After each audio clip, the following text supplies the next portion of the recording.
Hey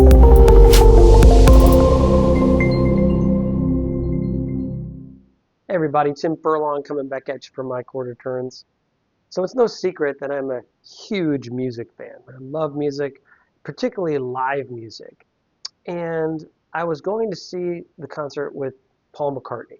Always wanted to see him. It was a huge thrill for me.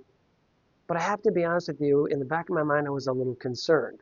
Because how many of you have ever gone and seen an artist that was a little bit past their prime and they weren't quite able to perform at the level that you had in your mind?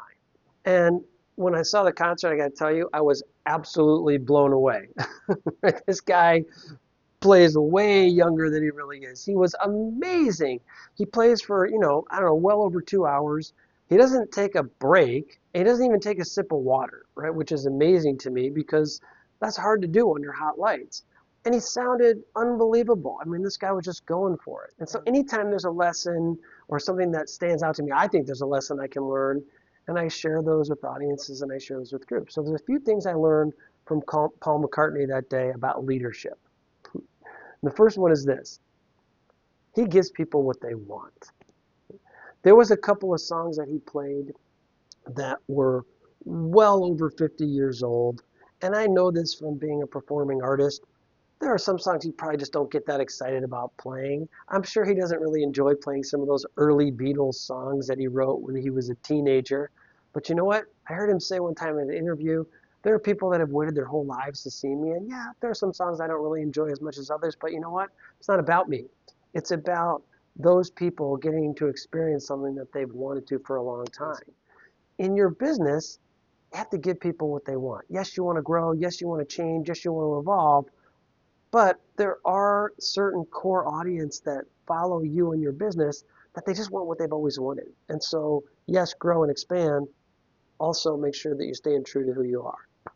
Number two, this guy refuses to give anything less than 110%, right? He will not phone it in. And again, at his age, I think that is difficult to do that for 2 hours. It's hard for anybody to do that in front of a large audience. But there are certain songs he can't quite sing the way he used to, but he still goes for it. He still does not cheat. And I know how easy it is for singers sometimes to cheat on certain notes. He's just going for it. He's out there. He's hustling. And the fact is, most of the people in his band are probably half his age. And there are probably nights where they're showing up like, man, I don't really feel like doing this. That's just how it is in any sort of industry. But when they look over and see their leader going at it full tilt, not giving an inch, it's really hard for them not to show up in a big way. In leadership, friends, your teams will do what you do, not what you say. So how are you showing up? Are you giving your best every time, or are you phoning it in?